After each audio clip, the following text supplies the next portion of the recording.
Un semana antes abrir el clase, el Departamento de Educación ya establece con el Balik Eskwela Action Center aquí na Division Office na Baliwasan. Por medio del Action Center, puede llevar na atensyon del DepEd mga concerne y problema ta enfrenta na kada eskwela.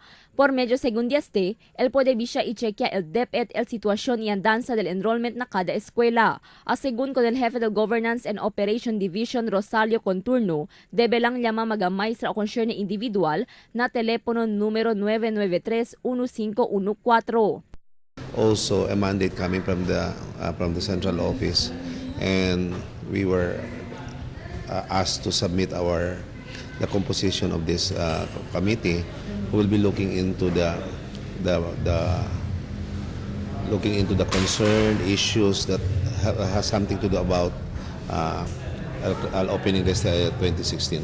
Mag-aasunto que puede llevar na atensyon del DepEd, en particular el colección, especialmente si sabe que tiene escuela o maestra el ta colecta contribución durante el enrollment. Tare itera el DepEd el prohibición del colección o el no collection policy na enrollment. Según con Conturno, este es segunda vez si establece sila con el Balik Eskwela Action Center. Del año pasado, uno na mag-aasunto que mayoría ya recibí sila desde el diferentes eskwela, tiene que hacen na records y requerimientos del mag-estudyante. Tiene según cuantos estudiantes desde el otro provincia, el tiene falta documentos.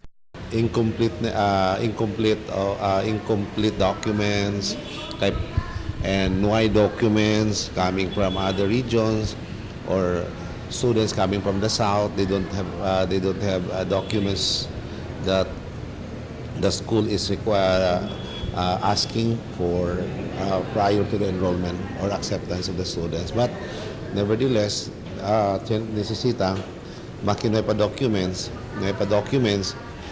el bata, we really have to accept temporarily. So temporarily accepted el bata pending ele para permanently man consider as enrolled de gayot as soon as si el bata ya pwede man present el Form 137, el permanent record.